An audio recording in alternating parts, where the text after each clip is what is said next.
आज हम बात करेंगे एक ऐसी किताब की जिसने लाखों करोड़ों लोगों की सोच, उनका पैसा देखने का नजरिया और उनकी फाइनेंशियल लाइफ पूरी तरह से बदल दी। जी हाँ, हम बात कर रहे हैं रॉबर्ट टी कियोसाकी द्वारा लिखित रिच डैड पुअर डैड की। इस किताब को हल्के में लेने की बिल्कुल भी गलती मत करना, क्योंकि ये सिर्फ पैसे की बात नहीं करती। ये आपको सिखाती है कि अमीर लोग पैसों के बारे में कैसे सोचते हैं और मिडिल क्लास या गरीब लोग क्यों कभी अमीर नहीं बन पाते। इस किताब में दो डैड्स की फिलॉसफी है, एक पुअर डैड जो ऑथर के असली पिता हैं और एक रिच डैड जो उनके दोस्त के पिता हैं, और दोनों की सोच पैसों, एजुकेशन और सक्सेस के बारे में एक दूसरे से बिल्कुल अलग है।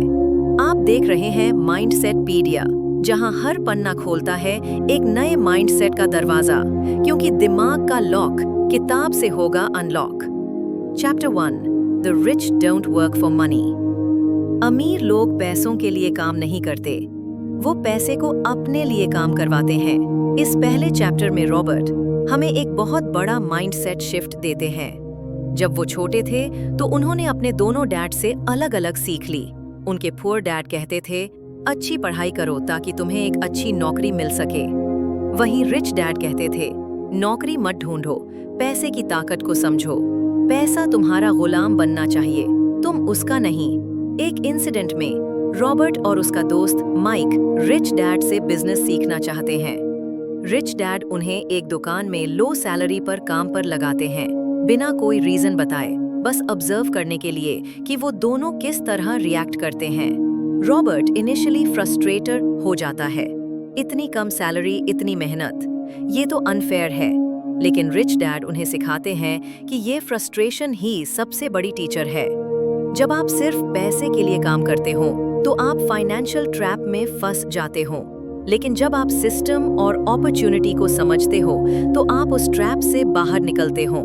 रिच डैड कहते हैं, जब पैसा आपका मास्टर होता है तब डर और लालच आपको कंट्रोल करते हैं, लेकिन जब आप पैसा को समझकर यूज कंट्रोल करते हो तभी आप ट्रूली वेल्थी बनते हो। की टेकअवेज दोस्त रॉबर्ट की क्री से है अनफाइनेंशियल फ्रीडम, जो अलग अलगता। पुअर डैड जॉब सिक्योरिटी में बिलीव करते हैं, जबकि रिच डैड अपॉर्चुनिटी में। पैसे के पीछे भागने की जगह पैसे के पीछे छिपी साइकोलॉजी को समझो। Chapter 2, why teach financial literacy. पैसा कमाना जरूरी है, लेकिन उससे भी ज्यादा जरूरी है पैसे को संभालना सीखना। इस चैप्टर में रॉबर्ट एक सिंपल लेकिन पावरफुल प्रिंसिपल इंट्रोड्यूस करते हैं। It's not how much money you make, it's how much money you keep. यानी आप कितना कमा रहे हो वो मैटर नहीं करता, आप उसे कितना बचाते हो, इन्वेस्ट करते हो और ग्रो करते हो, वही आपकी फाइनेंशियल इंटेलिजेंस को डिफाइन करता है।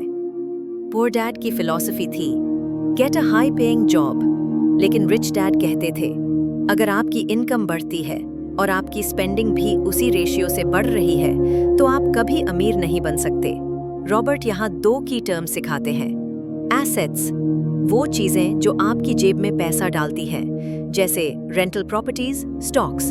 लायबिलिटीज, वो चीजें जो आपकी जेब से पैसा निकालती हैं, जैसे लोन्स, ईएमआई वाले गैजेट्स, फैंसी कार्स। और प्रॉब्लम ये है कि ज्यादातर लोग लायबिलिटीज को एसेट्स समझ बैठते हैं।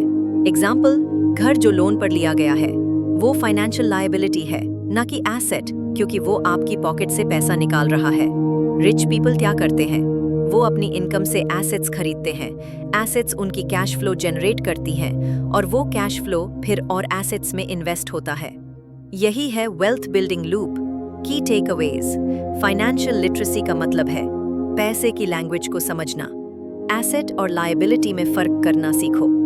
अगर आप पैसे को कंट्रोल नहीं करते तो पैसा आपको कंट्रोल करेगा। ज्यादा कमाने से ज्यादा जरूरी है स्मार्टली इन्वेस्ट करना। Chapter 3, mind your own business. Job करना गलत नहीं है, लेकिन सिर्फ जॉब करते रहना और खुद का बिजनेस कभी ना बनाना, वो आपको फाइनेंशियल फ्रीडम से दूर रखता है।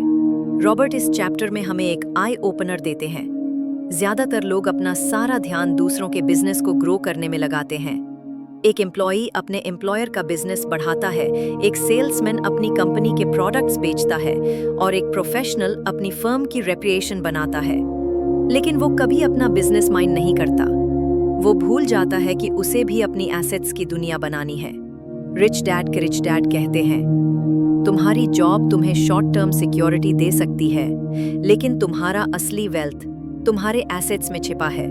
इसलिए रॉबर्ट हमें सिखाते हैं कि जॉब करते हुए भी आपको स्लोली अपनी एसेट्स कॉलम को बिल्ड करना चाहिए।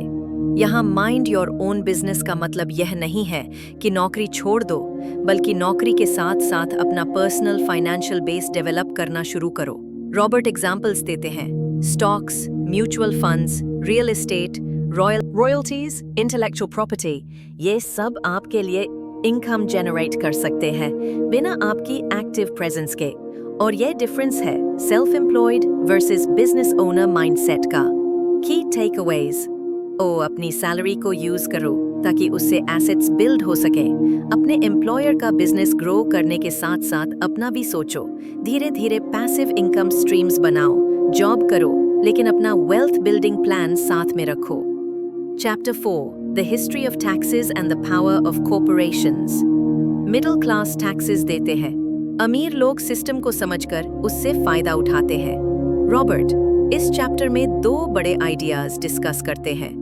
टैक्सेशन का असली इतिहास, कॉरपोरेशंस की ताकत। पहले तो वो बताते हैं कि टैक्स इनिशियली रिच लोगों से लेने के लिए लागू हुआ था। पब्लिक को ये आइडिया दिया गया कि रिच लोग ज्यादा कंट्रीब्यूट करेंगे, लेकिन धीरे धीरे ये बर्डन मिडिल क्लास और पुअर पर आ गया, क्योंकि रिच लोगों ने लीगल और स्ट्रेटेजिक तरीके निकाल लिए। अब आता है real game changer, the power of corporations.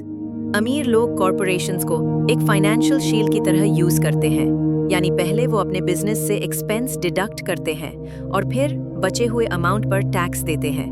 Example, एक एम्प्लॉय इनकम पर पहले टैक्स देता है, फिर खर्च करता है, लेकिन एक कॉरपोरेशन पहले खर्च करती है, ट्रैवल, एजुकेशन, कार एटसेट्रा, और जो बचता है उस पर टैक्स देती है।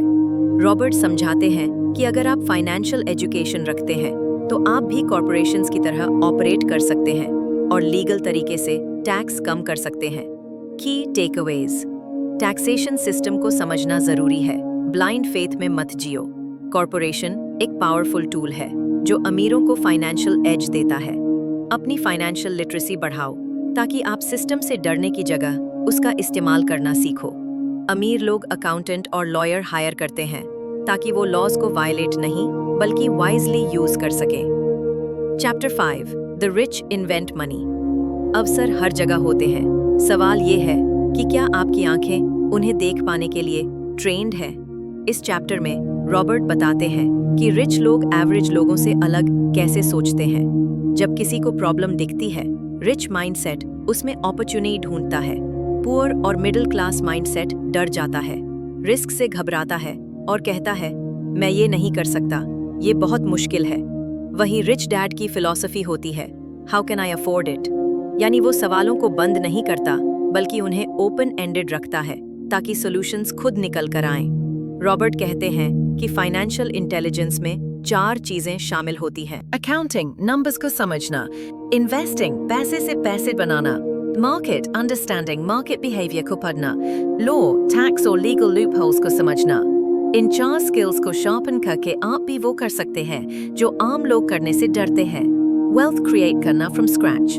रॉबर्ट खुद के कई एक्सपीरियंसेस बताते हैं कैसे उन्होंने कम पैसों से शुरू करके रियल एस्टेट डील्स से लाखों कमाए, सिर्फ इसलिए क्योंकि वो मौके देखना जानते थे। की टेकअवेज, फाइनेंशियल एजुकेशन आपके पास सबसे बड़ी संपत्ति है। ज्यादातर लोग इसीलिए पीछे रह जाते हैं क्योंकि वो खुद को कमजोर मानते हैं। रिस्क को अंडरस्टैंड करना सीखो, उसे अवॉइड मत करो। वेल्थ बनती है करेज, क्लैरिटी और कैलकुलेशन से, लक से नहीं। Chapter 6: work to learn, don't work for money. सिर्फ पैसे के लिए काम मत करो, ऐसी स्किल्स सीखो जो तुम्हें कभी भी पैसों की कमी न होने दे। रॉबर्ट इस चैप्टर में कहते हैं कि ज्यादातर लोग एक सिक्योर जॉब के चक्कर में सिर्फ एक ही स्किल पर पूरी जिंदगी बिता देते हैं।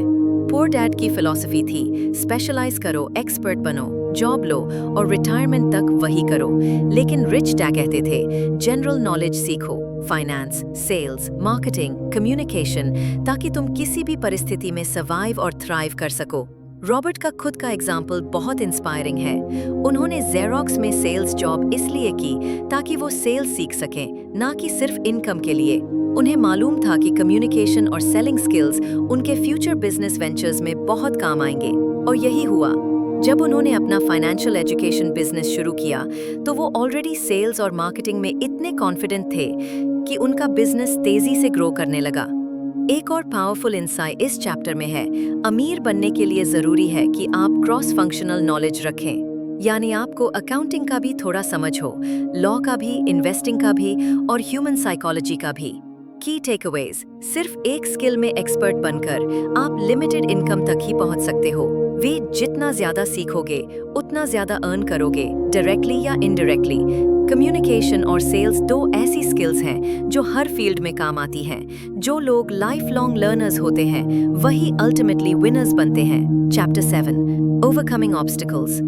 दुनिया में लाखों लोग जानते हैं कि उन्हें क्या करना है, लेकिन फिर भी वो नहीं करते क्योंकि रास्ते में कुछ रुकावटें खड़ी होती हैं, और ज्यादातर बार वो रुकावटें बाहर नहीं अंदर होती हैं। इस चैप्टर में रॉबर्ट बताती कि रिच बनने के रास्ते में सबसे बड़ा एनिमी है फियर, और ये डर कई रूपों में आता है। हार का डर, fear of losing, cynicism, negative सोचर, आलस, लेजीनेस, बुरी आदतें, बैड हैबिट्स, अहम, arrogance, wool and Judases. Insights 2006 years, fear of losing. ज्यादातर लोग इन्वेस्ट करने से डरते हैं, कहीं पैसा डूब गया तो? रिच डैड कहते थे वो winners are not afraid of losing, losers are. क्योंकि हर हार एक लर्निंग होती है। Cynicism, लोग क्या कहेंगे, कहीं गलत साबित हो गए तो? रॉबर्ट कहते हैं कि ज्यादातर लोग दूसरों की नेगेटिविटी अब्सॉर्ब करके खुद की इंस्टिंक्ट्स को दबा देते हैं। लैजीनेस एंड बैड हैबिट्स, हम कहते हैं मेरे पास टाइम नहीं है, लेकिन असल में हम टाइम को प्रायोरिटीज में मैनेज करना नहीं जानते। रिच लोग पहले अपनी पर्सनल फाइनेंस और इन्वेस्टमेंट को टाइम देते हैं, बाकी सब बाद में। एरोगेंस, मुझे सब पता है वाला एटीट्यूड भी खतरनाक होता है। रॉबर्ट कहते हैं whenever you're arrogant you stop learning, and when you stop learning you stop growing. Key takeaways: emotional intelligence is just as important as financial intelligence. डर के बावजूद एक्शन लेना ही रियल करेज है। हर ऑब्स्टिकल को अवेयरनेस और डिसिप्लिन से हटाया जा सकता है। हारें, सीखें, फिर से उठें, यही अमीर लोगों का माइंडसेट होता है। Chapter 8, getting started. डिस्पाइट इन मिस्ट्री लिंक्स, नॉलेज बेमतलब है अगर उसे एक्शन में ना बदला जाए, इसलिए अब वक्त है एक नया फाइनेंशियल लाइफ शुरू करने का।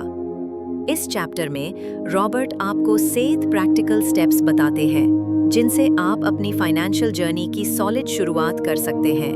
Step 1, I want to be free from. सबसे पहले अपने अंदर ये डिसीजन लो कि मैं फाइनेंशियल फ्रीडम चाहती हूँ। जब तक आप क्लैरिटी और डिजायर से भरे नहीं होंगे, कोई भी स्टेप टिकाऊ नहीं होगा।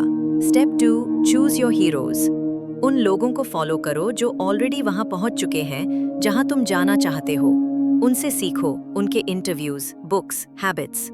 स्टेप 3, पे योरसेल्फ फर्स्ट। हर महीने अपनी इनकम का एक हिस्सा सबसे पहले अपने इन्वेस्टमेंट्स में डालो, बचत बाद में नहीं, सबसे पहले करो। ये हैबिट आपको डिसिप्लिन सिखाएगी। Step 4, invest in education. हर महीने कुछ ना कुछ सीखो, चाहे वो फाइनेंस की बुक हो, रियल एस्टेट कोर्स हो या मार्केट की न्यूज़ पढ़ना हो। Step 5, find someone to mentor you. Mentor आपके जर्नी को फास्ट फॉरवर्ड कर सकते हैं, उनसे मिस्टेक से बचने का तरीका सीखो। Step 6, make lots of offers. Opportunities तभी मिलेंगी जब आप बोल्डली सामने आओगे। इन्वेस्टमेंट डील्स, नेटवर्किंग, आइडियाज सब एक्सप्लोर करो। Don't wait for perfect timing. Step 7, take action. सबसे इंपॉर्टेंट, स्टार्ट नाउ। छोटा इन्वेस्टमेंट करो, साइड हसल शुरू करो, कोर्स लो, लेकिन रुकना नहीं। की टेकअवेज, फाइनेंशियल जर्नी सिर्फ नंबर्स का गेम नहीं, ये हैबिट्स और माइंडसेट का गेम है। बो क्यूरियस रहो और लगातार सीखते रहो। अमीर बनने की शुरुआत आज से हो सकती है, बस एक्शन लेना है। Chapter 9, still want more? Here are some to-dos. पढ़ना एक शुरुआत है, लेकिन असली बदलाव तब आता है जब आप हर दिन छोटे छोटे कदम उठाते हैं। इस चैप्टर में रॉबर्ट आपको 10 ऐसे एक्शनेबल काम बताते हैं जिन्हें आप तुरंत इम्प्लीमेंट कर सकते हैं और धीरे धीरे आप अपनी फाइनेंशियल डेस्टिनी को बदल सकते हैं। To do 1, stop doing what you are doing. अगर आप सेटिस्फाइड नहीं हो अपने करंट फाइनेंशियल सिचुएशन से, तो वही चीजें दोहराते मत रहो, कुछ नया ट्राई करो। To do 2, look for new ideas, books, podcasts, mentors, जहां से भी नया सीख सको, ओपन रहो। To do 3, find someone who has done what you want to do. जिन्होंने वो अचीव किया है जो आप करना चाहते हो, उन्हें अपना गाइड बनाओ। To do 4, take classes, read and attend seminars. Learning कभी बंद मत करो, हर नया कॉन्सेप्ट आपके लिए एक नया अवसर खोल सकता है। To do 5, make lots of offers. Business और इन्वेस्टमेंट में बोल्ड बनो, डरो मत, डील करो, नेगोशिएट करो, ट्राई करो। To do 6, think big, start small. Dream बड़े रखो, लेकिन शुरुआत छोटे और मैनेजेबल स्टेप्स से करो। To do 7, learn from history. Financial history पढ़ो, क्रैश क्यों आते हैं, बबल्स कैसे बनते हैं, इससे फ्यूचर को प्रिडिक्ट करने की स्किल आएगी। To do 8, take action. जो भी सीखा है उसे इमीडिएटली प्रैक्टिस में डालो। To do 9, teach others. अपने जब आप दूसरों को सिखाते हो तो खुद और गहराई से समझते हो। To do 10, give and you shall receive. Generosity भी रिच माइंडसेट का हिस्सा है। आप जितना देंगे यूनिवर्स उतना वापस देगा। फाइनल टेकअवेज, अमीर माइंडसेट कोई मैजिक ट्रिक नहीं, ये एक लाइफस्टाइल है। रीडिंग से शुरू करो, लर्निंग से ग्रो करो और एक्शन से रिजल्ट्स लाओ। डिसिप्लिन, बोल्डनेस और क्लैरिटी, यही 3 चीजें आपको फाइनेंशियल फ्रीडम तक ले जाएंगी। और दोस्तों, इसी के साथ पूरी रिच डैड पुअर डैड किताब की जर्नी खत्म होती है, लेकिन असली सफर अब शुरू होता है, आपके फाइनेंशियल फ्रीडम का सफर। अगर आपको ये समरी पसंद आई हो तो लाइक करें, शेयर करें और अपने दोस्तों के साथ जरूर शेयर करें। और हाँ, माइंडसेट पीडिया को सब्सक्राइब करना ना भूलें। थैंक्स फॉर वॉचिंग दोस्तों।